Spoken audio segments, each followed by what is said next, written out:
Y les voy a invitar ahora a que cantemos el himno que dice: su manto por el mío, gloria a Dios.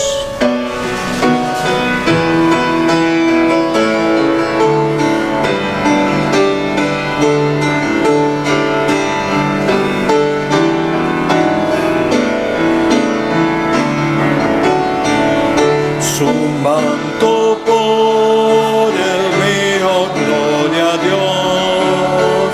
Con su justicia Cristo me vistió. En mi pecado envuelto Él sufrió. En Cristo vivo, Él por mí murió. Me aferro a Cristo, quien por mí sufrió. En cruenta cruz la espalda a Dios le dio. Por tanto amor, deudor soy del Señor. Mi ser entero entrego con dolor. Su manto por el mío, no hay temor. La ley Jesús cumplió en mi favor. Ya justo soy, fue por su vida y muerte en la cruz. Me aferro a Cristo, quien por mí sufrió. En cruenta cruz la espalda a Dios le dio. Por tanto amor, deudor soy del Señor. Mi ser entero entrego con dolor. Su manto por el mío Él cambió. En su quebranto Dios se complació. La copa amarga el Salvador bebió. Y el pecado ya desconquistó. Me aferro a Cristo, quien por mí sufrió. En cruenta cruz la espalda a Dios le dio.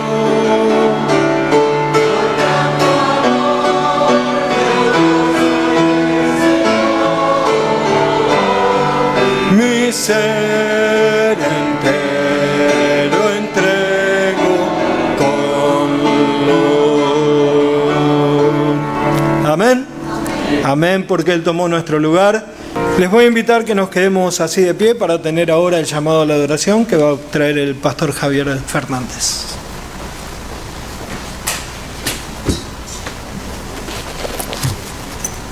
Buenas tardes, hermanos. ¿Cómo están? Los invito a que por favor abramos nuestras Biblias al libro de Salmos, el Salmo 91, para el llamado a la adoración. Salmo 91. El que habita al abrigo del Altísimo morará bajo la sombra del Omnipotente. Diré yo a Jehová, esperanza mía y castillo mío, mi Dios en quien confiaré. Él te librará del lazo del cazador, de la peste destructora. Con sus plumas te cubrirá y debajo de sus alas estarás seguro. Escudo y adarga es su verdad. No temerás el terror nocturno, ni saeta que vuele de día, ni pestilencia que ande en la oscuridad, ni mortandad que en medio del día destruya. Caerán a tu lado 1000 y 10.000 a tu diestra, mas a ti no llegará. Ciertamente con tus ojos mirarás y verás la recompensa de los impíos. Porque has puesto a Jehová, que es mi esperanza, al Altísimo por tu habitación, no te sobrevendrá mal, ni plaga tocará tu morada. Pues a sus ángeles mandará acerca de ti, que te guarden en todos tus caminos. En las manos te llevarán para que tu pie no tropiece en piedra. Sobre el león y el áspid pisarás, hollarás al cachorro del león y al dragón. Por cuanto en mí ha puesto su amor, yo también lo libraré, lo pondré en alto, por cuanto ha conocido mi nombre. Me invocará y yo le responderé, con él estaré yo en la angustia. Lo libraré y le glorificaré. Lo saciaré de larga vida y le mostraré mi salvación. Amén.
Padre Celestial, Altísimo y Omnipotente, te damos gracias por esta tarde. Gracias, Señor, porque nosotros podemos venir al abrigo de tus alas, Señor. Podemos disfrutar de tu protección y de tu presencia. Te damos gracias porque esto no proviene de nosotros, no es por nuestros méritos, sino que es por causa de lo que Cristo alcanzó por nosotros en la cruz, sufriendo y muriendo por nosotros y pagando por nuestros pecados para abrirnos el camino hacia ti, Señor. Te damos gracias, Padre, que podemos venir confiados delante de tu presencia por la justicia que Cristo alcanzó por nosotros. Que podemos venir a disfrutar de tu palabra, de tu verdad, que es escudo y adarga, dijo el salmista, Señor. Te pedimos, Señor, que por favor bendigas esta reunión, que todo lo que hagamos sea para exaltar tu nombre, oh Altísimo, porque solo tú eres digno de nuestra alabanza, de nuestra adoración, de todas nuestras canciones. Tú eres el tema de nuestras vidas, Señor. Entonces pedimos que cada aspecto de esta reunión sea para la gloria de tu nombre, que uses la predicación de tu palabra para guiarnos a conocerte más, a confiar y depender más en ti, Señor.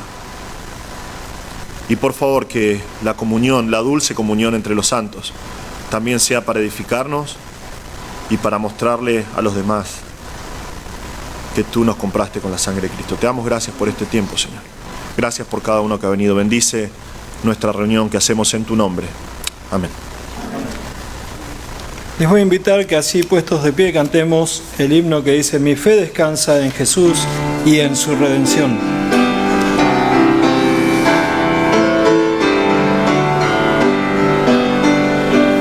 Mi fe descansa en Jesús y en su redención.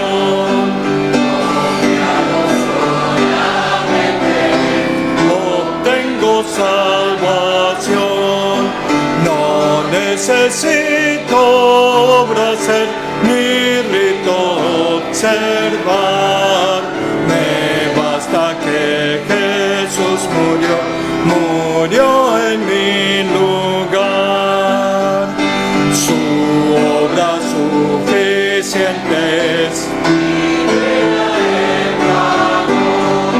Su sangre cubre mi maldad, pues Él me redimió. No necesito obra hacer ni rito observar, me basta que Jesús murió en mi lugar. Yo nada puedo agregar, descanso solo en Él, seguridad perfecta da por su promesa fiel. No necesito obra hacer ni rito observar,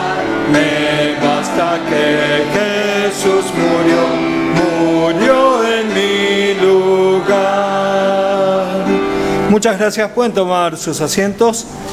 Buenos días, hermanos. Otra vez tenemos el privilegio de reunirnos por Zoom y abrir la palabra de Dios, que siempre es un privilegio. Me alegro que ustedes están hoy. Esperamos que esto sea una bendición para sus vidas, como sinceramente ha sido estudiarlo. Vamos a seguir en nuestro estudio de 1 Corintios capítulo 5. Es un pasaje muy interesante porque comenzamos la semana pasada. No es un pasaje difícil de entender, pero aparentemente es un pasaje difícil de implementar, porque hay muy pocas iglesias que lo implementan. La iglesia de Corintio no lo implementó a un costo muy alto, y el costo sigue siendo muy alto hoy. Entonces vamos a seguir con nuestro estudio hoy, 1 Corintios capítulo 5. La semana pasada comenzamos a hablar de la iglesia que tolera el pecado. La iglesia que tolera el pecado. Y la semana pasada vimos que esa iglesia tiene 4 características. Son características que no queremos tener, pero son características de la iglesia de Corinto y de toda iglesia que decide tolerar el pecado. En primer lugar, una iglesia que tolera el pecado es una iglesia sin testimonio. Vimos que todos sabían del pecado, que fue conocido por todos, que ya la iglesia fue considerada una iglesia pecaminosa, que la gente de afuera no identificaba a la persona, sino que era una iglesia tal. Y así es cuando una iglesia tolera el pecado. Entonces es una iglesia sin testimonio. En segundo lugar, vimos que es una iglesia arrogante. Ellos fueron envanecidos, fueron permisivos, fueron indiferentes. No nos dice exactamente por qué ellos pensaron que fue aceptable tolerar el pecado, pero era su orgullo que los permitía hacerlo. Vimos en tercer lugar que la iglesia que tolera el pecado es una iglesia sin convicciones. Sabían lo que tenían que hacer, la Biblia ha sido claro, Pablo ya les había escrito antes, pero ellos no hicieron lo que tenían que hacer. Para Pablo fue fácil, él decía enseguida lo que fue necesario hacer, pero la iglesia no tenía convicciones, sino dejaron las cosas pasar tal cual como fueron. Y en último lugar, la semana pasada vimos que la iglesia que tolera el pecado es una iglesia ignorante. Pablo decía la semana pasada en versículo 6, ¿no sabéis que un poco de levadura leuda de toda la masa? Y vemos que una iglesia que tolera el pecado es ignorante, o por lo menos se hace ignorante, de que un poco de pecado va a penetrar a toda la iglesia. Es como la levadura en la masa. Tenés mucha masa, poca levadura, pero al final la levadura afecta a toda la masa. Entonces, vimos la semana pasada cómo es una iglesia que tolera el pecado. Sabemos que en Corinto estaba basado en su dependencia de la sabiduría humana. Estaban pensando como el mundo. Estaban pensando con la sabiduría común de aquel entonces y no de acuerdo con la palabra de Dios. Sabemos que está basado en su orgullo, su soberbia, que ellos no se sometían a Dios, pensaron que sabían algo mejor. Y está basado en su desobediencia a la palabra de Dios. Es muy importante recordar otra vez hoy que tolerar el pecado no es amor. Muchas personas piensan que no disciplinar es una manifestación de amor, pero Dios no piensa eso. No es la sabiduría de Dios no disciplinar. Eso también es lo que algunos quieren pensar. Pero la Biblia es muy claro aquí.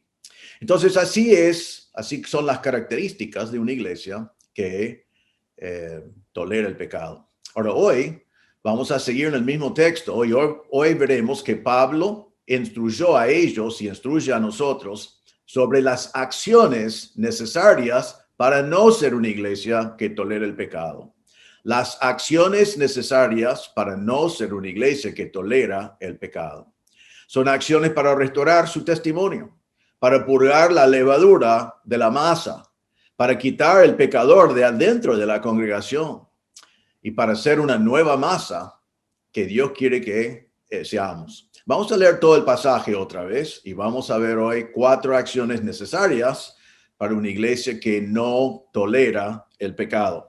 1 Corintios 5:1. De cierto se oye que hay entre vosotros fornicación, y tal fornicación cual ni aun se nombre entre los gentiles, tanto que alguno tiene la mujer de su padre. y vosotros estáis envanecidos. ¿No debierais más bien haberos lamentado para que fuese quitado de en medio de vosotros el que cometió tal acción? Ciertamente yo, como ausente en cuerpo, pero presente en espíritu, ya como presente he juzgado al que tal cosa ha hecho.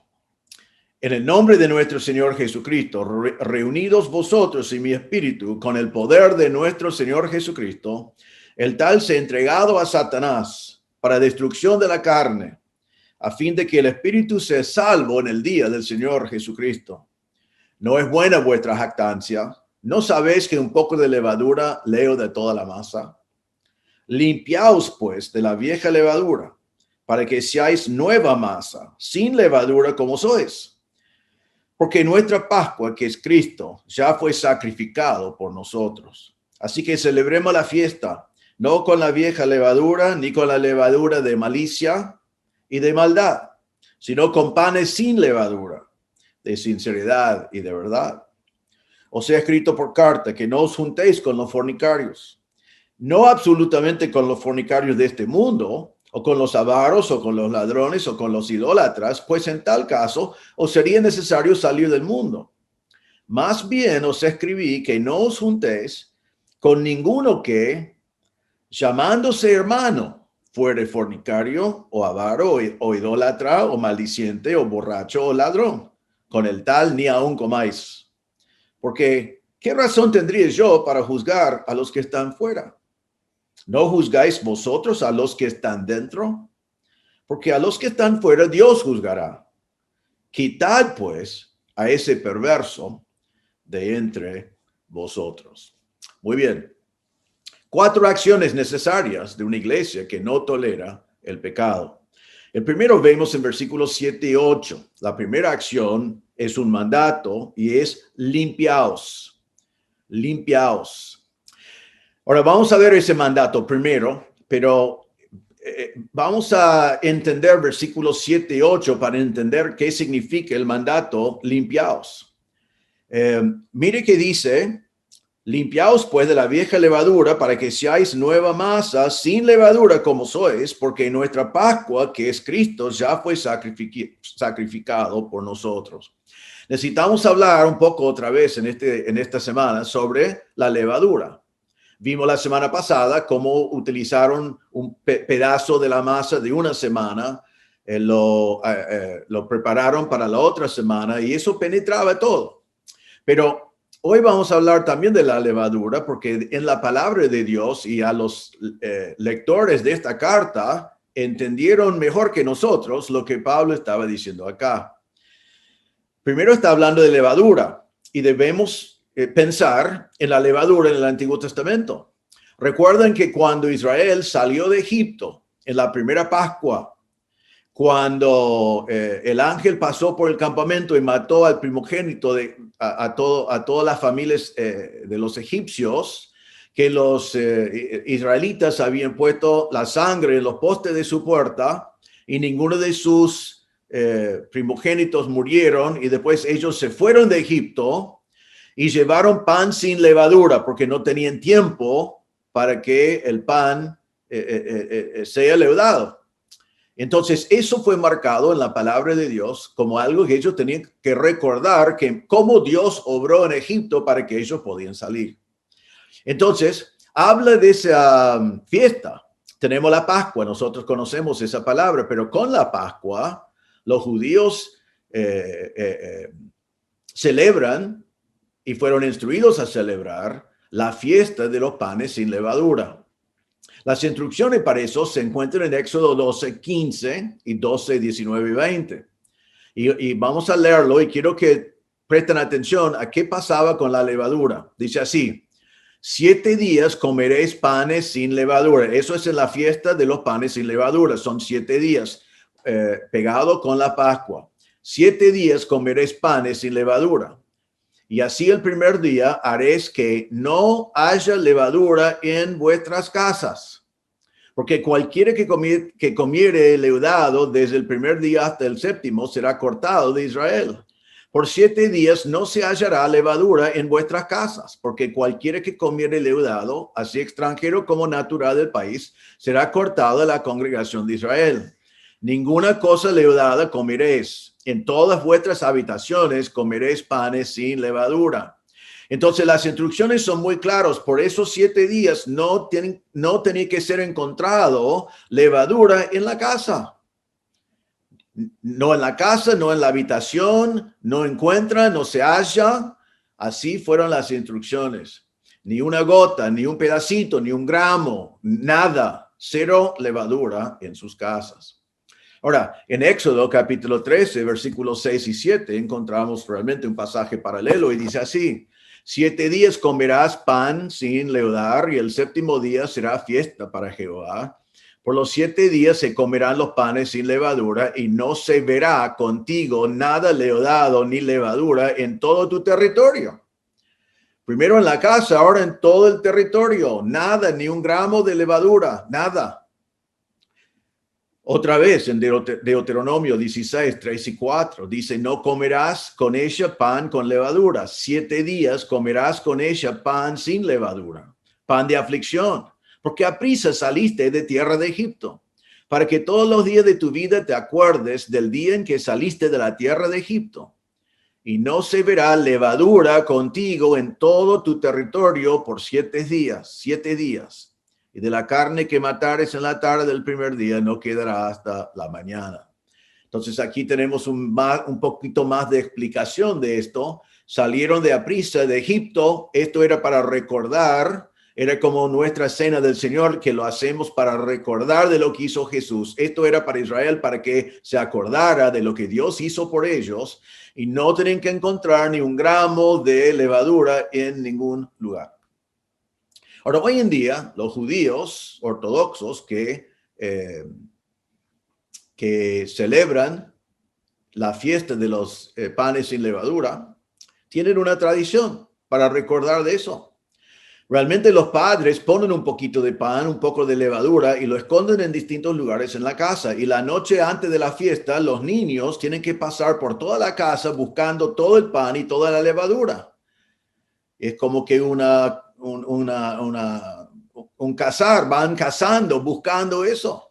Después lo juntan todo, lo llevan afuera y lo queman. Eso es la manera en la cual Israel enseña hoy a los niños sobre este concepto. ¿Y qué tienen que remover de la casa? Toda levadura y todo pan leudado de la casa, 100%, cada gramo. No tiene que quedar absolutamente nada. Tienen que purificar la casa de todo. Ahora, Pablo está hablando de eso aquí como ilustración. Entonces, tenemos que entender, y el principio claro es esto: ¿cuánta levadura en preparación para la Pascua? ¿Cuánta levadura en la fiesta de los panes sin levadura? 0. 0. Absolutamente nada. Ahora, vamos a mirar ahora en la posición de los corintios. En versículo 7 dice: limpiaos pues de la vieja levadura, para que seáis nueva masa, sin levadura como sois. Ahora es interesante que él está diciendo a ellos de limpiarse de la levadura para que sean una nueva masa, porque ya son sin levadura. Entonces tenemos que entender aquí que él está diciendo cuando dice en versículo 7, sin levadura como sois. Eso es su posición delante del Señor. Al ser creyentes, es su posición. Están sin levadura. Están sin pecado delante de Dios. Están justificados. Pero por otro lado, les está diciendo que se limpian de la vieja levadura para hacer una nueva masa. Está diciendo en la práctica, practiquen lo que son. Ahora miramos por un momento en lo que fueron. Fueron, versículo 7, sin levadura, como sois, sin levadura fueron. ¿Y por qué fueron sin levadura? Mire lo que dice. Porque nuestra Pascua, que es Cristo, ya fue sacrificada por nosotros. Su Pascua es Cristo, nuestra Pascua es Cristo. Pascua acá significa la celebración de Pascua, pero más específicamente el Cordero Pascual.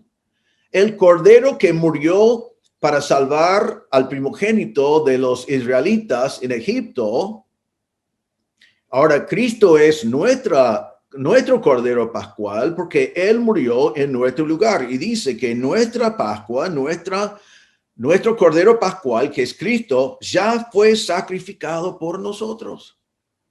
¿Y por qué fue sacrificado por nosotros? Para quitar nuestros pecados. Isaías 53:6, todos nosotros nos descarriamos como ovejas, cada cual se apartó por su camino, mas Jehová cargó sobre él el pecado de todos nosotros.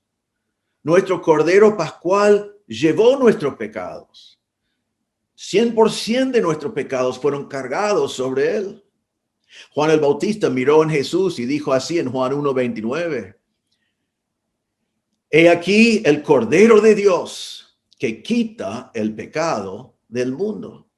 Jesús, nuestro Cordero Pascual, fue el Cordero de Dios que quitó el pecado del mundo. Él quitó nuestro pecado. Él sacó nuestro pecado. Entonces ya estamos sin pecado sobre nosotros porque Él lo llevó. En Hebreos 9:26 dice, de otra manera, le hubiera sido necesario padecer muchas veces desde el principio del mundo. Pero ahora en la consumación de los siglos se presentó una vez para siempre por el sacrificio de sí mismo para quitar de en medio el pecado. Cristo se presentó una vez para siempre por el sacrificio de sí mismo. ¿Para qué? Para quitar de en medio el pecado. Entonces, cuando Pablo está escribiendo acá y dice, Cristo es nuestro Cordero Pascual, Cristo ya nos hizo su sacrificio y Cristo ya obró, y está diciendo entonces a ellos, son sin levadura. Su pecado ya está perdonado, su pecado ya está cargado sobre Jesús, su pecado ya está quitado, su pecado ya está cubierto por la sangre de Cristo.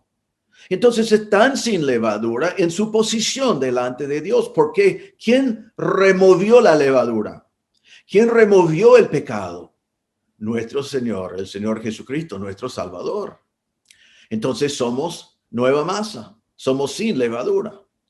Ahora, entendiendo todo esto, Pablo está diciendo entonces, tomando en cuenta lo que hizo Israel y los mandatos para Israel de sacar toda la levadura, 100%, sabiendo que Cristo, nuestro Cordero Pascual, ya murió y sacó todos nuestros pecados, en nuestra posición delante de Dios, estamos justificados delante de Él, sin pecado. 2 Corintios 5:21, al que no conoció pecado, Jesús por nosotros lo hizo pecado, para que nosotros fuésemos hechos justicia de Dios en Él. Tenemos la justicia de Cristo. Entonces, Pablo dice, tomando en cuenta todo eso, ahora, ¿qué tienen que hacer? Limpiaos, pues, de la vieja levadura. Ya que entienden lo que era la levadura del Antiguo Testamento y que tenía que remover todo, ya entendiendo que Cristo removió todos tus pecados, ahora en la práctica, en la iglesia, también remuevan todo el pecado. La palabra limpiaos es un mandato, no es opcional. Y es segunda persona plural, está hablando a la iglesia. Iglesia, limpiaos de toda la levadura, limpiaos del pecado que hay dentro de la iglesia. Ahora, también es muy importante observar que la palabra limpiaos acá significa lo siguiente. No es la palabra común para limpiar, sino significa esto. Remover algo que es inmundo. Remover algo que es inmundo. Quitar, sacar, purgar, eliminar. La palabra es muy parecido a quitar, que vimos antes en el pasaje. Es removerlo porque es inmundo. Entonces, en la práctica, tenían que combinar su posición, que era sin pecado, y ahora Pablo está diciendo que sea tu práctica también sin pecado. Recuerden que vimos en versículo 2 que él dijo que fuese quitado de en medio de vosotros ese fornicario, que sea quitado. Recuerden en versículo 5 que él dijo que el pecador sea entregado a Satanás para la destrucción de la carne. Y ahora en versículo 6 está diciendo que sea removido por ser inmundo. Entonces, ¿cuánto pecado tenemos que remover de la iglesia? como si fuera levadura 100%. Así fue lo que fue enseñado en Israel. Así fue lo que hizo Cristo en su obra en la cruz. Y así vimos la semana pasada que un poquito de levadura, leo de toda la masa, y un poquito de pecado en la iglesia arruina su testimonio, penetra hasta el resto. Los demás también aprenden que está bien pecar y que no hay consecuencias, por lo menos se engañan así. Entonces, Pablo dice acá, limpialos, removelo. Quiero citar aquí al predicador John MacArthur. Él hablaba justamente de este pasaje en su comentario sobre 1 Corintios y dijo esto: creyentes fieles no deben asociarse con hermanos que persisten en pecar. Si los obstinados en pecar no escuchan a uno o a dos o tres o a la iglesia entera, deben ser removidos de la comunión de la iglesia. No deben ser permitidos a participar en ninguna actividad de la iglesia, reuniones de adoración, escuela dominical, estudios bíblicos o en eventos sociales. Deben ser cortados totalmente de la comunión individual y corporal, incluyendo la de comer juntos. No hay excepciones. Aun si una persona no ha arrepentido es un amigo cercano o un familiar, tiene que ser removido. El dolor de tal aislamiento puede llevar a la persona al arrepentimiento. Ahora, John MacArthur no es inspirado, pero él está diciendo lo que dice este pasaje. También está diciendo, y me agrada, que él practica lo mismo que nuestra iglesia practica. De que cuando uno es removido, es removido. Y no es porque somos crueles, no es porque no amamos, es porque la Biblia nos manda a hacerlo y que el propósito de Dios es que la persona tenga vergüenza y que la persona se arrepienta o que la persona se convierta. Porque a veces se llama hermano, pero no es hermano. Entonces, Pablo dice que tienen que limpiarse, tienen que limpiar la iglesia por remover al pecador. Igual como la levadura fue removido en Israel, igual como Cristo pagó la cuenta por todos nuestros pecados y están todos pagos y somos justos delante de Él. Y ahora la iglesia tiene que remover al pecador para ser limpio también delante del Señor. Pero ahora en versículo 8, Pablo sigue hablando de esto y hablando de la Pascua y la celebración de la fiesta de los panes sin levadura. Y dice, así que celebremos la fiesta. No con la vieja levadura, ni con la levadura de malicia y de maldad, sino con panes sin levadura, de sinceridad y verdad. Él dice, ahora sí estás preparado. Has sido ya limpio por la obra de Cristo en la cruz. Ahora has limpiado la iglesia, has quitado la maldad, has quitado al pecador que dejó un mal testimonio en la iglesia. Y ahora que no hay pecado presente en la iglesia, están preparados para celebrar la Pascua. No lo celebramos, dice, con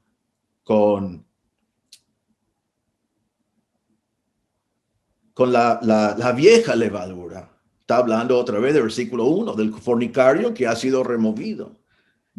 O realmente debe ser con la vieja levadura, y la explicación, con la levadura de malicia, de maldad.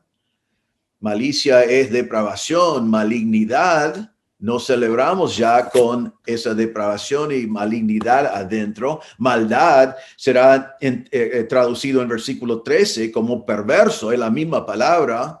Entonces está diciendo, ahora podemos celebrar la Pascua, la resurrección de nuestro Señor, nuestro Cordero Pascual que murió y llevó nuestro pecado. Ahora estamos preparados como iglesia a celebrarlo porque estamos sin la levadura de depravación, de perversidad, de pecado, de malicia y de maldad. Y dice que ahora podemos celebrarlo con panes sin levadura, de sinceridad y de verdad. Con sinceridad, la falta de disimular, la falta de hipocresía. Ya no estamos tratando de hacer la Pascua y dar gracias a Dios que nos quitó el pecado cuando estamos tolerando pecado en toda la congregación. Ahora que hemos sacado esas cosas, podemos participar como una nueva masa, sin levadura, sin hipocresía y con pureza de motivación y con verdad, que significa que lo que estamos viviendo como iglesia está de acuerdo con nuestra posición delante de Dios. es verdad, veracidad. Y realmente, hermanos, solo podemos celebrar la Pascua correctamente. El sacrificio de nuestra Pascua, el Señor Jesucristo, como iglesia, una vez que está removido la levadura del pecado. Entonces, la primera acción que una iglesia que no tolera el pecado tiene que hacer es limpiarse de la levadura de pecado dentro de la iglesia. Removerlo, quitarlo. La segunda acción que tiene que tomar una iglesia que no tolera el pecado se encuentra en versículo 9. Dice, os he escrito por carta que no os juntéis con los fornicarios. No absolutamente con los fornicarios de este mundo, o con los avaros, o con los ladrones, o con los idólatras, pues en tal caso os sería necesario salir del mundo. Más bien os escribí que no os juntéis con ninguno que, llamándose hermano, fuere fornicario, avaro, idólatra, o maldiciente, o borracho, ladrón, con el cual ni aún comáis. Entonces, la segunda acción de una iglesia que no tolera el pecado es de no juntarse con los que dicen que son hermanos y están viviendo en pecado. No juntarse con los que dicen que son hermanos y están viviendo en pecado. La palabra juntarse acá es una palabra simple que significa no asociarse, no relacionarse, no unirse con ellos. Ahora, Pablo tiene que aclarar algo aquí que es muy importante aclarar. Él no está diciendo que no podemos juntarnos con pecadores del mundo. No está diciendo eso. En versículo 9 dice, os he escrito por carta antes que no os juntéis con los fornicarios. Pero no sé si no lo entendieron o si a propósito no lo entendieron, pero él ahora aclara y dice, no absolutamente con los fornicarios de este mundo. Ahora, en griego no está diciendo allí absolutamente no os juntéis con los fornicarios de este mundo, sino está diciendo absolutamente no estoy diciendo que no os juntéis con fornicarios de este mundo. Usted está diciendo para nada significa que no os juntéis con fornicarios de este mundo. O está diciendo, sin duda, no estoy diciendo que no os juntéis con fornicarios de este mundo. O está diciendo totalmente o inevitablemente, date cuenta que no estoy diciendo que no os juntéis con fornicarios de este mundo. Porque él va a decir que claro que van a reunirse con fornicarios de este mundo. Y va a decirnos en versículo 13, versículo 13, la primera parte, porque a los que están fuera Dios juzgará. Entonces está diciendo, ustedes no tienen que juzgar los del mundo, Dios se va a encargar de ellos y ustedes pueden juntarse con ellos, pueden estar con ellos. Dice también, mire al final de versículo 10, que dice, pues en tal caso os sería necesario salir del mundo. Está diciendo, si ustedes como creyentes no van a juntarse nunca, no van a asociarse con fornicarios de este mundo, con avaros, con ladrones, con idólatras, entonces van a tener que salir del mundo. Y Pablo está diciendo, no estoy diciendo eso. Pablo no estaba a favor de monasticismo. No estaba mandándonos a ser monjes y a aislarnos en algún lugar del mundo y no tener contacto con el mundo en ninguna manera. Realmente es importante aquí que aclaramos en la forma más fuerte posible, como Pablo está diciendo, que no es así. Al contrario, Dios quiere que nosotros estemos en el mundo, pero no del mundo. Pensamos en el ejemplo de Jesús. En Lucas 15, dice, y se acercaban a Jesús todos los publicanos y pecadores para oírlo. Y los fariseos y los escribas murmurando, diciendo, a los pecadores recibe, y con ellos come. Y el Señor decía, sí, yo he venido para buscar y a salvar a lo que fue perdido. Él se asociaba con los pecadores, porque él amaba a los pecadores y les llevaba el mensaje del evangelio. En la enseñanza de Jesús, él enseñó, y esto en su oración en Juan 17, versículo 15, dijo, no ruego que los quites del mundo, sino que los guardes del mal. Como tú me enviaste al mundo, así yo los he enviado al mundo. Los discípulos fueron enviados al mundo. No fueron del mundo, pero estaban en el mundo, predicando el evangelio. El Señor Jesús enseñó en Mateo capítulo 5, versículo 13. Vosotros sois la sal de la tierra. No podemos ser la sal de la tierra si no estamos en el mundo. Dice, vosotros sois la luz del mundo, una ciudad asentada sobre un monte que no se puede esconder. No podemos ser la luz del mundo si no estamos en el mundo. Y decía, así alumbre vuestra luz delante de los hombres para que vean vuestras buenas obras y glorifiquen a vuestro Padre que está en los cielos. No van a poder ver nuestras buenas obras si no estamos en el mundo. El Señor no quiere que nos retiramos del mundo. Él quiere que nos asociamos con los pecadores de este mundo para predicarles el evangelio. En Hechos 1:8, en uno de los lugares donde está dado la gran comisión, dice, pero recibiréis poder cuando haya venido sobre vosotros el Espíritu Santo y me seréis testigos en Jerusalén, en toda Judea, en Samaria y hasta lo último de la tierra. Entonces Pablo aclara acá, no estoy diciendo que no se asocien con pecadores de este mundo. Pablo enseñaba lo mismo en Filipenses 2:15, él decía, para que seáis irreprensibles y sencillos, hijos de Dios sin mancha en medio de una generación maligna y perversa, en medio de la cual resplandecéis como luminares en el mundo. Sí, van a vivir en un mundo de pecado, pero tienen que iluminar ese mundo, tienen que ser la luz. En 1 Corintios 10:27, Pablo decía, si algún incrédulo os invita y queréis ir, de todo lo que se os ponga delante, comed sin preguntar nada por motivo de conciencia. Entonces está hablando aún en un nivel social, si un incrédulo te invita y queréis ir, anda, no para pecar, sino para hacer luz. Así que Pablo aclara que no está hablando de los pecadores de este mundo, como si no podemos asociarnos con ellos. Debemos estar en el mundo, pero no del mundo. Debemos ser la luz del mundo, de un mundo en tinieblas. Debemos ser la sal de la tierra. Debemos ser evangelistas, llevando las buenas nuevas a los que están perdidos.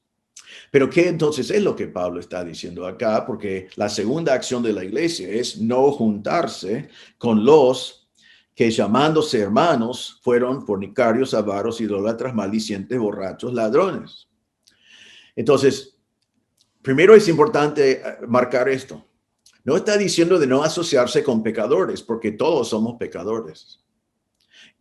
Pero dentro de la iglesia debemos tener pecadores redimidos que cada vez que pecamos, 1 Juan 1:9, confesamos nuestros pecados y Él es fiel y justo para perdonarnos nuestros pecados y limpiarnos de toda maldad. Debemos vivir vidas limpias.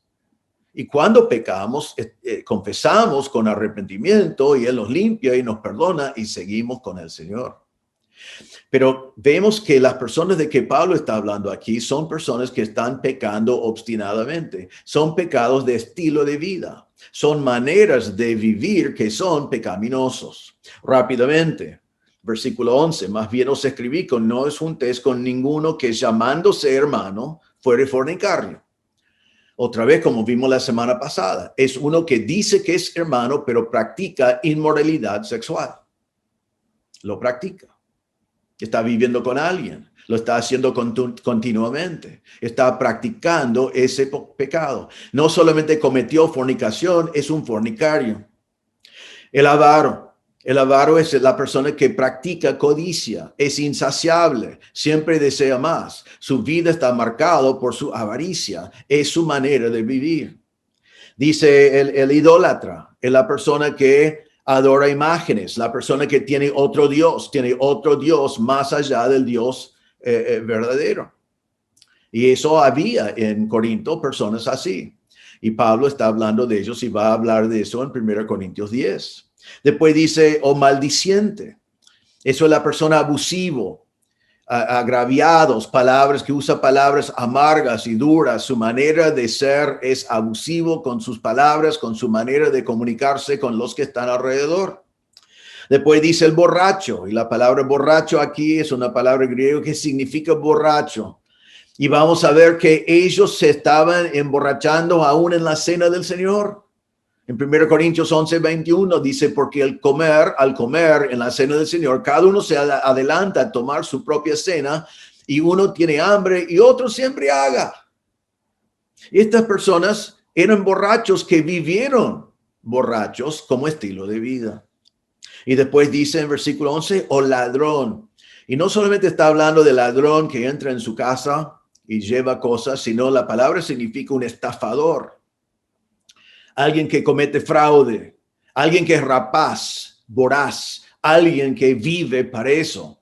En 1 Corintios 6:8 habla de ellos cuando dice, pero vosotros cometéis el agravio y defraudáis, y esto a los hermanos. En todos estos casos estamos hablando de personas que no solamente pecaron, sino viven en pecado. Son pecados de manera de vivir, son patrones de conducta. Están sin arrepentimiento.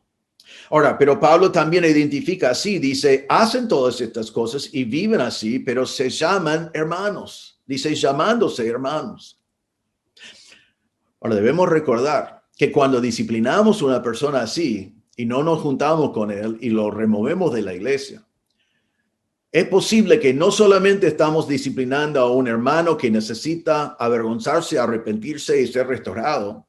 Es muy posible en estos casos que estamos hablando de un profesante que no es salvo. Y la razón por la cual lo removemos de la iglesia y no nos juntamos con él es para quitarle esa falsa seguridad que él tiene llamándose hermano y viviendo en pecado. Entonces, él se identifica como hermano, hizo una profesión de fe, es miembro de la iglesia, menciona el nombre de Cristo, es conocido como un hermano. Pero Pablo pone en duda si es un hermano o no, si está viviendo en pecado, diciendo, llamándose hermano. ¿Y qué nos dice? No juntarse con él, no asociarse con él. Y ahora en versículo 11 al final dice, con el tal ni aún comáis, ni aún comáis. Entonces, ¿qué nos está diciendo? Con los inconversos podemos asociarnos, podemos comer con ellos, podemos predicar el evangelio a ellos. Y debemos hacerlo todo el tiempo. Debemos buscar oportunidades de hacerlo. Pero a los profesantes que viven en pecado, Pablo dice, no os juntéis con ellos, no asóciense con ellos, no tengan comunión con ellos.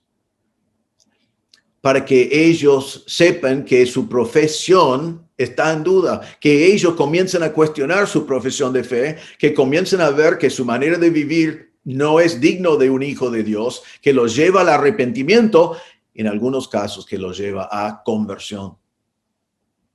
Entonces, la primera acción de una iglesia que no tolera el pecado es limpiar la iglesia de los que están viviendo en pecado. En segundo lugar, no juntarse con los que dicen que son hermanos y viven en pecado.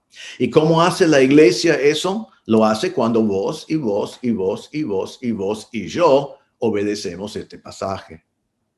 Así que es difícil a veces. Son personas que amamos, pero no te engañes a pensar, yo le amo tanto que voy a tratarlo normalmente. Cuando Dios está diciendo que realmente si lo amas, y si no estás envanecido, y si estás sometido a mi palabra, entonces tenés que no asociarse con ellos y no comer con ellos. Para que yo pueda llamarle la atención, o como vimos antes, están entregados a Satanás para la destrucción de la carne. Así que la primera acción, limpiarse. Segunda acción, no juntarse. Número 3. Juzgar a los que están adentro. Versículo 12 dice, Pablo dice, porque ¿qué razón tendría yo para juzgar a los que están afuera? De verdad, no hay problema en sí con los de afuera, necesitan del evangelio. Dios lo va a juzgar. Pero la segunda parte del versículo 12, no juzgáis vosotros a los que están dentro. Ahora, yo sé que acá nosotros enseguida decimos, bueno, pero no debemos juzgar. No es para nosotros juzgar, no debemos hacer eso. Pero vamos a mirar en eso. Pero pensamos primero en qué dice de los de afuera. Dios es el que va a juzgar a ellos. Nosotros vemos el pecado todo alrededor y a veces es difícil vivir en este mundo de pecado, de perversión, de depravación. En estos días, en nuestro país, aprobaron una ley de aborto. Es una barbaridad. Es tan anti Dios. Es un ataque contra el hombre hecho a la imagen de Dios. Matar a bebés que no han nacido. Ya son seres humanos, ya están hechos a la imagen de Dios, son creaciones de Dios, y el hombre, por su propia conveniencia, porque no quiere ser molestado con los bebés, decide matarlos y es aprobado por el Estado. Es una abominación, es una barbaridad. Y es un paso que es muy lamentable que ha tomado Argentina. Es difícil vivir en un mundo así, pero no es para nosotros juzgar a ellos. Claro que en el nivel político era correcto tratar de ir en contra de esa ley, pero estoy hablando de la gente en sí. No esperamos otra cosa menos que actúen como pecadores, porque son pecadores. Pero no es para nosotros juzgar a ellos, Dios lo va a juzgar, dice versículo 13. En Hechos 17:31 dice, por cuanto ha establecido un día en el cual juzgará al mundo con justicia, por aquel varón a quien designó, dando fe a todos con haberle levantado de los muertos.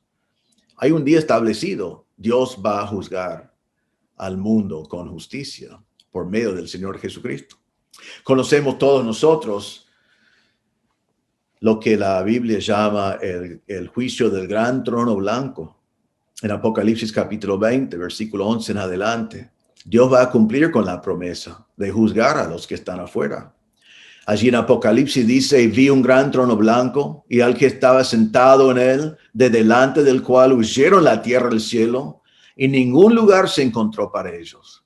Y vi a los muertos, grandes y pequeños, de pie ante Dios, y los libros fueron abiertos, y otro libro fue abierto, el cual es el libro de la vida. Y fueron juzgados los muertos por las cosas que estaban escritos en los libros según sus obras. Y el mar entregó los muertos que había en él, y la muerte y la Hades entregaron los muertos que había en ellos, y fueron juzgados cada uno según sus obras. Y la muerte y la Hades fueron lanzados al lago de fuego. Esto es la muerte segunda. Y el que no se halló escrito en el libro de la vida fue lanzado al lago de fuego. Es importante entender allí que el mundo será juzgado algún día. Y si estás mirando hoy y no conoces a Cristo como Salvador, ese pasaje dice que va a venir un momento cuando Dios va a juzgar a todo ser humano. Y dice que van a abrir libros que son las obras que ha hecho cada hombre. Y si mire bien otra vez en este pasaje en Apocalipsis, el último libro de la Biblia, capítulo 20, versículo 11 en adelante, dice que cada ser humano que es juzgado por sus obras es lanzado al lago de fuego, el infierno eterno. Todos. Porque no hay bueno ni aun uno, dice la palabra de Dios. Todos somos pecadores. Y el concepto humano de que buenas obras borran pecados no es un concepto de Dios. No hay forma de borrar nuestros pecados. La única solución para nuestros pecados es la muerte del Hijo de Dios, el Señor Jesucristo, en nuestro lugar, como ya hemos visto. Entonces, si no conoces a Cristo como Salvador, libros de obras no te va a ayudar. Pero mencionaba otro libro allí, que es el libro de la vida. Y es el libro donde están escritos los nombres de los que Dios ha salvado, los que han conocido a Cristo como su Salvador. Entonces algún día Dios va a juzgar a los que están afuera. En ese momento no te conviene estar afuera, te conviene estar adentro. Y podés estar adentro por confesar tus pecados delante de Dios y aceptar por fe la obra de Cristo en la cruz. Él murió por tus pecados y Él resucitó. Entonces dice acá, Pablo dice, ustedes acérquense a los de afuera. Necesitan del evangelio. Dios va a juzgar a ellos. Pero ahora dice, versículo 12, no juzgáis vosotros a los que están dentro. No juzgáis a los que están dentro. Y la verdad es que sí, nosotros como iglesia juzgamos a los que están adentro. Esa responsabilidad fue delegado a nosotros. Esa autoridad fue delegado a nosotros como iglesia. Tenemos que juzgar a los que están adentro. Ahora, aquí uno siempre dice, pero la Biblia dice que no podemos juzgar, no debemos juzgar. Solo déjame decir en cuanto a eso. Si decís eso sinceramente, vamos a mirarlo en un momento. Pero quiero que entiendas esto, que decir eso es sacar un pasaje de la Biblia fuera de su contexto y aplicarlo donde no corresponde. Porque es sacar un pasaje que dice una cosa dentro de un contexto, aplicarlo a donde quieras y no aplicar otros textos que tienen que ver con esta situación. Entonces comenzamos primero con el pasaje clásico de que quizás estás pensando. En Mateo 7, versículos 1 a 5, Jesús dijo esto: no juzguéis para que no seáis juzgados, porque con el juicio con que juzgáis seréis juzgados, y con la medida con que medís os será medido. ¿Y por qué miras la paja que está en el ojo de tu hermano y no echas de ver la viga que está en tu propio ojo? ¿Y cómo dirás a tu hermano, déjame sacar la paja de tu ojo y aquí la viga que en el ojo tuyo? Hipócrita, saca primero la viga de tu propio ojo, y entonces verás bien para sacar la paja del ojo de tu hermano. Ahora, ¿qué está diciendo este pasaje? Realmente tenemos que entender que Jesús está hablando de hipócritas. Él está hablando de personas que tienen vigas en su ojo, están tratando de sacar la paja del ojo del otro. Eso está mal, eso es pecado, eso es hipocresía, eso es juzgar. Y Jesús está diciendo, si van a juzgar así, van a ser juzgados así. Pero en versículo 5, él decía, hipócritas, y mire lo que dice, saca primero la viga de tu propio ojo, y entonces verás bien para sacar la paja del ojo de tu hermano. Entonces, al final, aún en ese pasaje que muchos utilizan para decir, yo no me meto con mi hermano, no voy a juzgar a mi hermano, no voy a enfrentar el pecado de mi hermano, está diciendo, sí, podés ser la persona que saca la paja del ojo de tu hermano, pero no podés hacerlo hasta que vos te has humillado, que no estés juzgando con hipocresía, sacas la viga de tu propio ojo y ahora estás preparado para ayudar a tu hermano. Así que tengan cuidado, no escondan atrás de ese pasaje sin entender el pasaje. Pero también hay que poner junto con eso un montón de otros pasajes que nosotros conocemos y vamos a ver algunos rápidamente.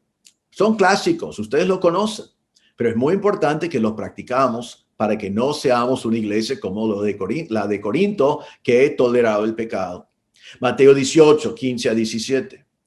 El Señor Jesús dijo, por tanto, si tu hermano peca contra ti, ve y repréndele, estando tú y él solos. Si te oyere, has ganado a tu hermano. Entonces, tu hermano peca contra ti, tenés la responsabilidad de ir a tu hermano y reprenderlo. No tenés que ir y hablar a otros. No tener que murmurar contra él, no tener que chismear contra él, no tener que calumniarle, tener que ir solo. Y podemos decir de Gálatas 6, que vamos a ver un momento, con humildad y reprenderlo estando tú y él solos. Y si te oye, ha ganado tu hermano. Si él responde, se arrepienta, se termina allí, se has ganado a tu hermano. Pero dice, mas si no te oyere, toma aún contigo a uno o dos, para que en boca de 2 o 3 testigos conste toda palabra. Entonces, si hay otros que han visto el mismo pecado que tú conoces de tu hermano, ahora vayan 2 o 3 para hablarle en grupo, con la misma actitud de humildad, en la misma manera, pero enfrentando su pecado. Y si les oye, has ganado a tu hermano. Pero dice, si no los oyere a ellos, dilo a la iglesia. Entonces, la última palabra tiene la iglesia. El último lugar de donde llevarlo es la iglesia, no hay otro. Entonces, lo llevas a la iglesia. Si la persona escucha a la iglesia, se arrepienta, amén, se termina allí. Pero si no, dice, si no oyere a la iglesia, tenle por gentil y publicano. O sea, tratarle como si fuera un converso. Lo sacas de la iglesia, lo mismo como vemos en nuestro texto. Hermanos, esto es una responsabilidad, no es una opción. Esto no es algo que puedes decir, bueno, voy a hacerlo, quizás quiero hacerlo, sino es algo que Dios quiere que hagas. Otro pasaje, Gálatas 6, versículos 1 y 2. Pablo dice, hermanos, si alguno fuere sorprendido en una falta, vosotros que sois espirituales, restauradle con espíritu de mansedumbre, considerándote a ti mismo, no sea que tú también seas tentado, sobrellevar los unos las cargas de los otros y cumplir así la ley de Cristo. Entonces, cuando un hermano es sorprendido en una falta, está descubierto en una falta, vosotros que sois maduros, con mansedumbre, vaya a restaurarlo. Es nuestra responsabilidad. Es lo que tenemos que hacer. Si no, vamos a terminar con una iglesia que tolera el pecado. Santiago 5, 19 y 20 dice, hermanos, si alguno de entre vosotros se ha extraviado de la verdad y alguno le hace volver, sepa que el que haga volver al pecador del error de su camino salvará de muerte un alma y cubrirá multitud de pecados. Es posible que salves de la muerte un alma por ir y hacer volver a una persona extraviada. Esto es la persona que ha sido entregado a Satanás para destrucción de la carne, pero si vos podés ir y enfrentarlo con la palabra de Dios y él se arrepiente, vuelve, por allí salvás de muerte un alma. En Proverbio 27:6 dice, fiel son las heridas del que ama, pero importunos los besos del que aborrece. ¿Querés saber el amor verdadero? El amor verdadero es el que enfrenta el pecado de su hermano. Nos dice acá, Pablo dice, no juzgáis vosotros a los que están adentro. Es una pregunta con la respuesta siendo sí. Hermanos, es la responsabilidad de la iglesia. Es la responsabilidad de los hermanos. Es tu responsabilidad. No es opcional. No es juzgar como hipócrita. Es con mansedumbre y oración ir, después de sacar la viga de tu propio ojo, a ministrar a tu hermano que está desviado en el pecado, está sorprendido en el pecado, se encuentra en pecado. Entonces, hacedlo. Hermano, dedícate a hacerlo. Date cuenta que es tu responsabilidad. Esto no dice que esto tienen que hacer los pastores o los diáconos o algunas personas en especial, sino es tu responsabilidad. Y si no, ¿sabe qué? Vas a terminar algún día en una iglesia que tolera el pecado. Porque si tú como miembro toleres el pecado y no obedeces esto, ¿por qué pensás que alguien en la iglesia no va a tolerar el pecado y va a ir para enfrentar? Entonces la iglesia que no tolera el pecado tiene que tomar acciones, tiene que limpiarse de la levadura, quitando al pecador de adentro.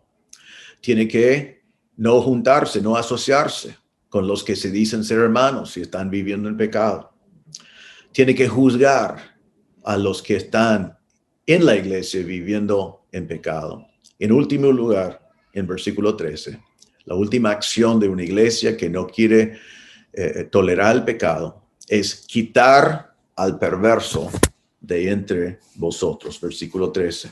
Quitar al perverso de entre vosotros. Esta palabra perverso es la misma palabra que vimos en versículo 8, que fue traducido maldad. Quita al degenerado, quita al malvado, quita al impío, quita a él que no tiene valores morales. Quítalo. Otra vez, es clarísimo. La palabra quitar significa quitar. A veces hoy en día lo decimos excomulgar. Está hablando de eso. Es una palabra que nos choca. Pero es la verdad. Es lo que está diciendo. Es un mandato. Remover, sacar del grupo, excluir, echar fuera. Y lo hemos visto vez tras vez en este pasaje. Déjame hacerles recordar una vez más. Versículo 2, quitad de en medio de vosotros el que cometió tal acción. Versículo 5, el tal sea entregado a Satanás. Versículo 7, limpiaos de la vieja levadura. Versículo 9, no os juntéis con los fornicarios. Versículo 11, ni aun comáis con ellos. Versículo 13, quitad pues a ese perverso de entre vosotros. ¿Podía ser más claro? Creo que no. Sin embargo, casi no conozco ninguna iglesia que lo hace. Muy pocas iglesias lo hacen. Muy pocas iglesias lo hacen. Y tengo que decir la verdad que algunos de ustedes que no apoyan cuando nosotros lo hacemos como iglesia.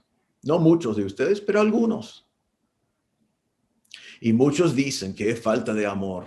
Pero quiero invitarte a hacer esto. Si crees que es una falta de amor disciplinar al que vive en pecado y removerlo de la iglesia, hablarlo con Dios, porque aquí en este pasaje Dios nos dice 7 veces qué es lo que tenemos que hacer. Vez tras vez tras vez. Es el mandato de Dios. Entonces, lo más conveniente siempre es obedecer a Dios. Ahora, uno dice, bueno, pero pastor, disciplinamos a algunos hermanos y van corriendo a otra iglesia que los acepta con los brazos abiertos. Está bien, eso es verdad. Eso pasa a veces. Hay muchas iglesias que no. Hay muchas iglesias que tratan de mandarlo de vuelta a arrepentirse. Hay algunos que consultan con el pastor, pero hay algunas iglesias que no les importa. Solo quiero decir esto. Eso es tanto nuestra iglesia como esa iglesia. Vamos a rendir cuentas delante de Dios. Tenemos que tener cuidado de cómo nos movemos. Y segundo, no podemos controlar lo que hace otra iglesia. Solo podemos ser obedientes a la palabra de Dios nosotros. Ahora, ¿qué aprendemos entonces de este pasaje hoy? Primero vemos en todo este pasaje que tenemos un Dios que es santo y que él aborrece el pecado. Un Dios santo. Santo, santo, santo. Nuestro Dios es santo. Es sin pecado. Es más allá del pecado. Es distinto de nosotros. No solamente no peca, no puede pecar. Es imposible. Él es santo. Y aprendemos que cada pecado es una ofensa a la santidad de Dios. Es una violación de la santidad de Dios. Debemos ser sensibles al pecado porque es una violación de la santidad de nuestro gran Dios santo y es el pecado por lo cual nuestro Salvador murió. Entonces, si hay pecado en nuestra vida, en tu vida, en mi vida, debemos confesar nuestros pecados, arrepentirnos de nuestros pecados, abandonar nuestros pecados y volver a vivir como Dios nos manda a vivir. Si eres tú que es el pecador de este pasaje, quizás eres tú la persona que debe ser disciplinado. Quizás nadie sabe todavía, quizás el proceso ya comenzó. Arrepiéntate, confesad tu pecado, abandonad tu pecado, volved a vivir para el Señor. Ahora, como iglesia aprendemos, primero que queremos tener un testimonio que abre puertas. Un testimonio como iglesia de un lugar de amor, un lugar de santidad, un lugar que vive lo que predique. Un testimonio de un lugar que no tolera el pecado para que el mensaje del evangelio sea poderoso. Queremos ser sensibles al pecado para que no nos acostumbramos al pecado, para que aceptamos y toleramos el pecado. Queremos tener convicciones.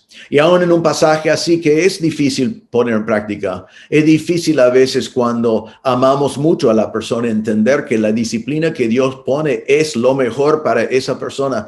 Pero queremos tener una iglesia con convicciones, que obedecemos la palabra de Dios en vez de racionalizar y pensar y estar envanecido como los corintios pensando que tenemos una mejor idea. Que seamos una iglesia de convicciones. Obedecemos a Dios, que seas un miembro con convicciones. Y queremos estar sin levadura que penetra toda la iglesia. No queremos ser una iglesia donde poco a poco nos acostumbramos a pecado entre nosotros, que va penetrando, que va llegando a ser la marca de nuestra iglesia. No tenemos que ser ignorantes sin saber que un poco de levadura lea de toda la masa. Entonces, ¿qué acciones tenemos que tomar como iglesia y vos como miembro? Bueno, tenemos que limpiarnos, remover al pecador de entre nosotros. El proceso hemos visto. La persona tiene la oportunidad de arrepentirse. Es enfrentado personalmente y por testigos y por la iglesia. Puede arrepentirse y no será removido, no será disciplinado. Puede arrepentirse y volver al Señor. Pero si insiste obstinadamente en vivir en pecado, tiene que ser removido porque tenemos que limpiar la iglesia de la levadura. Número 2, tenemos que no juntarnos ni comer con él. Significa que cuando hay alguien así, está disciplinado por la iglesia, no le invitamos a casa, no le invitamos a tener comunión normal. Solo cruzamos con él y tenemos contacto con él para exhortarle, para animarle. que se arrepienta y que vuelva al Señor. Pero si no, no nos juntamos con Él para que se avergüence, para que se arrepiente, o en muchos casos, para que se convierte. No nos creemos más sabios que Dios. Esto es el plan de Dios para que la persona sea quebrantado y que Dios obrara en su corazón. Número 3, tenemos que juzgar al pecado. Tenemos que enfrentar el pecado con mansedumbre. Tenemos que acercarnos a un hermano que está en pecado y enfrentarlo y ayudarle. Eso es lo que la Biblia nos manda a hacer. Es lo que cada hermano necesita. Que tengas el coraje de hacerlo. Que tengas la obediencia simple de hacerlo. Date cuenta que algún día quizás vas a necesitar eso. El hermano que ama es el hermano que está dispuesto a ir y enfrentar el pecado de otro hermano. Y por último, cuando sea necesario, como vemos en este pasaje, tenemos que quitar a ese perverso de entre nosotros. La disciplina eclesiástica, apoyado por todos los miembros en todo sentido, para que no seamos una iglesia que aprende a tolerar el pecado. Entonces, si hay pecado en tu vida, arrepiéntate, volved al Señor. Si conoces pecado en un hermano, anda con mansedumbre y enfrentarlo. Hermanos, nos dedicamos como iglesia a siempre ser una iglesia donde hay mucho amor entre los hermanos y junto con eso, una tolerancia cero para el pecado. Dios no tolera el pecado. Un poco de levadura le da toda la masa. Es peligrosísimo que seamos una iglesia que no tolera el pecado. Eso depende de vos, depende de mí, depende de todos nosotros en conjunto. Quiero terminar con estas palabras, ya lo mencionamos antes. La limpieza inicial que recibimos viene del Señor. Nuestro Cordero Pascual ya fue sacrificado por nosotros. Si estás aquí y no conoces a Cristo como tu Salvador, Cristo murió por ti. Él derramó su sangre por ti.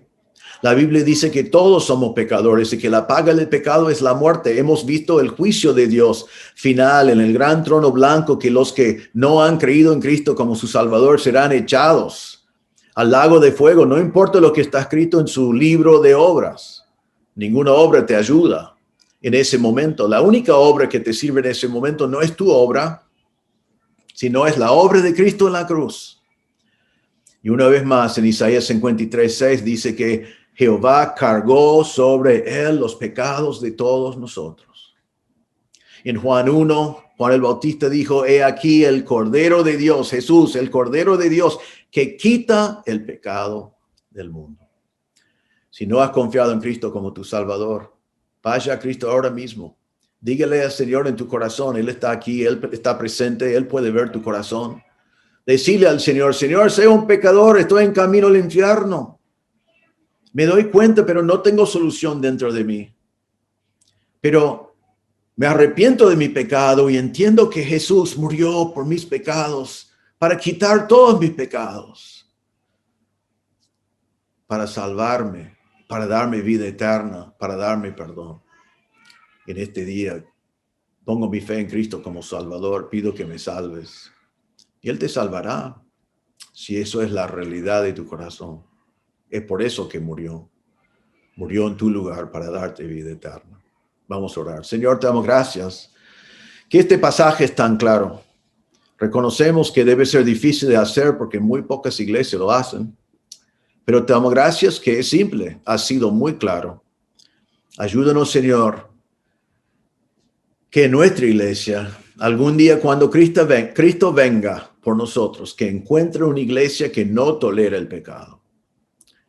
Que con mucho amor enfrentamos a los pecadores, que los enfrentamos para llevarlos al arrepentimiento. Ayúdanos, Señor, a siempre estar dispuestos a quitar al pecador obstinado que no quiere responder, para que tú puedas obrar en su vida, para que pueda avergonzarse, para que pueda arrepentirse. En algunos casos, aunque se llame hermano, para que pueda convertirse. Pero ayúdanos, Señor, a estar dispuesto a obedecerte en todo lo que dice en este pasaje. Danos discernimiento y sabiduría para no dejar ese pedacito de levadura, de pecado que leuda toda la masa, hasta que al final la iglesia parece el mundo que está afuera. Protégenos de eso, Señor, y danos sabiduría. Pido, Señor, si hay alguien mirando o escuchando que no conoce a Cristo como Salvador, que en este mismo momento tu Espíritu Santo le convencería de su pecado y su necesidad de un Salvador, y que iría a ti arrepentido por su pecado y con fe creyendo en la obra de Cristo en la cruz, confiando en la muerte de Cristo por sus pecados y la resurrección que le da vida. Pedimos, Señor, que si hay alguien así que en este mismo momento podía convertirse poniendo su fe en Cristo como su Salvador. Te damos gracias por obrar entre nosotros. En el nombre del Señor Jesús pedimos. Amén. Muy bien, hermanos, muchas gracias por su atención. Esperamos verles pronto en la iglesia. Una vez más, les animo que vengan preparados para compartir, para ministrar a los hermanos. Evalúen lo que han estudiado en la palabra, vengan para agregar algo, para hacer una pregunta, para comentar de cómo Dios lo utilizó en tu vida. Y vengan preparados para adorar al Señor. Aunque no tenemos tiempo y no es posible todavía por varios factores de predicar en la iglesia, que aprovechamos al máximo de nuestro tiempo de adoración juntos, de compartir y ministrar con alelón el uno al otro y de comunión. También si estás mirando y todavía no has vuelto a la iglesia, te animo a hacerlo, es tiempo, está todo organizado.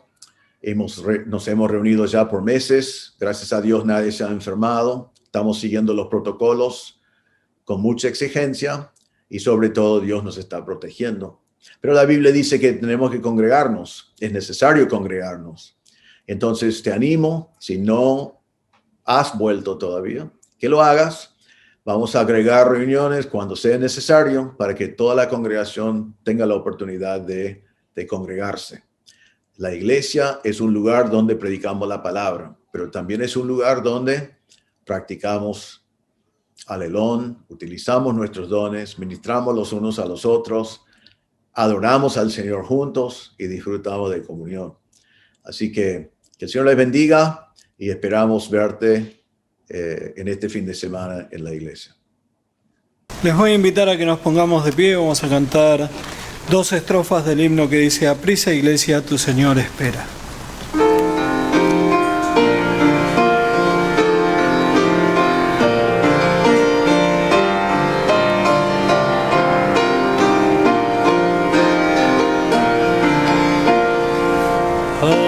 Aprisa, iglesia, tu Señor espera, al mundo entero de que Dios es luz. No quiere que se pierda una sola alma lejos de Jesús.